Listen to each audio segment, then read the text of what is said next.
கலைப்படைப்பில் முனைவர் பட்டம் வாங்கலாம்னு நம்ம நினச்சோம்னா இயக்குனர் ஒருவர்கிட்ட இருந்து வாங்கலாம், அது ஐயாட்ட இருந்து வாங்கலாம். எனக்கு இயக்குனரை பற்றி முதல் அறிமுகம் 1989. எங்கள் ஊருக்கெல்லாம் அப்போ புத்தகங்கள், நூலகங்கள் அறிமுகமில்லாத இடம். அப்போது எங்கள் ஊரில் ஒரு பாட்டி இருந்தது, செந்தூர பூவை பாட்டி அது பேர்.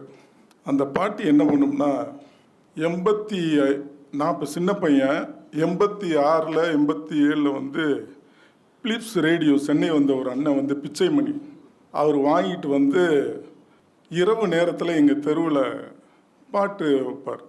அப்போ இட்டுக்கட்டி பாடக்கூடிய மக்களுக்கு மிக எளிமையாக சங்கீதத்தை கொண்டு வந்ததில் இசைஞானிக்கும் ஐயா பாரதிராஜாவுக்கு ரொம்ப முக்கிய பங்கு.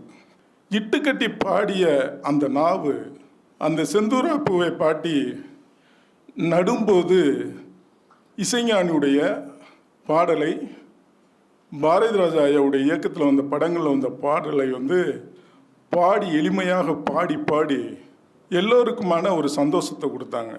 அப்போ ஒரு நாள் எனக்கு எப்படி இந்த பாட்டி, கருப்பாய் என்ற பாட்டி செந்தூரப்பூ பாட்டியாக மாறுச்சுன்னு கேட்டதுக்கு எங்கள் அம்மா சொன்னிச்சு, அது ஒன்றும் இல்லை, எழுவுனி வயலில் எருமத்தோல் 1 ஏக்கர். அந்த எருமத்தோலுங்கிறது வயலுடைய பேர். எருமத்தோல் 1 ஏக்கர் நட்டுட்டு 14 பேர் நட்டோம். 1 ஏக்கரை நட்டும் பிடிக்க முடியல, ஏன்னா அது களி. அதனால் எங்களுக்கு ஆற்றுப்படுத்தினா எங்களை சந்தோஷப்படுத்தினது இந்த செந்தூர பாட்டி நம்ம கருப்பு தாண்டா. அந்த பாட்டு பாடினது தான் தெரியும், நாங்கள் எருமத்தோலை அந்த 1 ஏக்கரை நட்டதும் தெரியலை, வரப்பில் ஏறினதும் தெரியலை அப்படின்னு சொன்னிச்சு. அப்போ அதுக்கு ஒரு கூலி கொடுப்பாங்கல்ல. இப்போ 10 பேருனா அன்னைக்கு கூலி ரொம்ப குறைவு. குருணி, முக்குருணி அப்படின்னு சொல்லுவாங்க. படியில் இல்லை, குருணி, முக்குருணி, மரக்கா, இப்படி அந்த அளவு தான் இருக்கும்.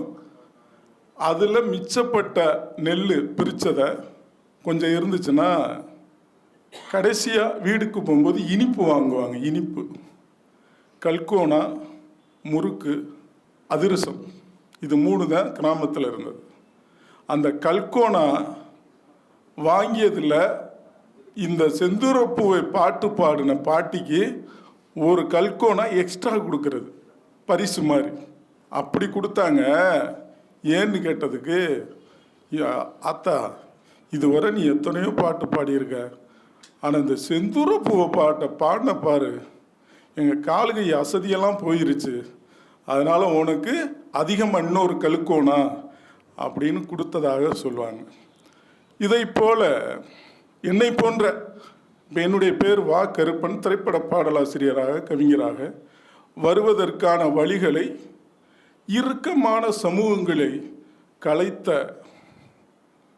இறுக்கமான கரடு முரணான சமூகத்தை கலைத்து விட்டு இடைவெளி இருக்கிறது என்று சமூகத்தை திரும்பி பார்க்க வைப்பதற்கு ஒரு உந்துதலாக இருந்த மிகப்பெரிய கலை நுட்பம் கொண்ட ஒரு இயக்குனர். அவர் ஒருத்தர்னா ஐயா அவங்க தான். அந்த கலைநுட்பம் கொண்ட ஒருத்தருடைய ஒரு படத்தை நான் பார்த்தேன். தேட்டர்லாம் போய் பார்க்கல. எங்கள் ஊரில் சிவராத்திரி, அந்த சிவராத்திரியில் மண்வாசனைங்கிற அந்த படத்தை, நான் சொல்கிறது திறந்த மந்தைவெளி, பிரிக்கப்பட்ட மந்தைவெளி, யார் எங்கே அமரணுங்கிறது ஒரு குறிப்பிட்ட இடங்கள் இருக்கு. அந்த குறிப்பிட்ட இடங்களை தாண்டி போகக்கூடிய இடத்துல இருந்து நான் பார்க்குற பார்வையில் படம் பார்க்க எல்லாரும் உட்கார்ந்துருக்கோம். படம் போட்டு ஒரு 10 நிமிஷம் 20 நிமிஷம் இருக்கும், பெரிய மழை வந்துருச்சு. மண்வாசனையை நான் பார்க்கவே முடியலை. நான் கல்லூரி போயும் பார்க்க முடியலை. மீண்டும் சென்னை வந்த பிறகுதான் அந்த மண்வாசனையை நான் பார்த்தேன். இதை போல எளிய மக்களை மொழி சார்ந்து, உணர்வு சார்ந்து, முரணை, மக்களிடையே உருவாக்கப்பட்டுள்ள முரணை தகர்த்து ஒரு முன்னோடி பகுத்தறிவு சிந்தனையோடு கலையை மக்களுக்கு பரிசளித்த இமயத்தை நான் மறப்பதற்கு இல்லை. ஆனால் ஒரு வேண்டுகோள், நான் அவர் ஓவிய பேரொலி அமுதன் பச்சையிடம் சொல்லி கொண்டு தான் வந்தேன். இப்படிப்பட்ட ஒரு மேதையை நாம் இயக்குனர் சங்கத்தில் ஒரு அரை மணி நேரமாவது வைத்துவிட்டு எடுத்து சென்றிருக்க வேண்டும். அதை செய்யவில்லை. அது வருத்தம்தான். ஐயாவின் நினைவோடு நானும். நன்றி. இந்த வீடியோ உங்களுக்கு பிடிச்சிருந்தா லைக் பண்ணுங்க, ஷேர் பண்ணுங்க, கமெண்ட் பண்ணுங்க. மறக்காம OH சினிமா சேனலுக்கு சப்ஸ்கிரைப் பண்ணுங்க.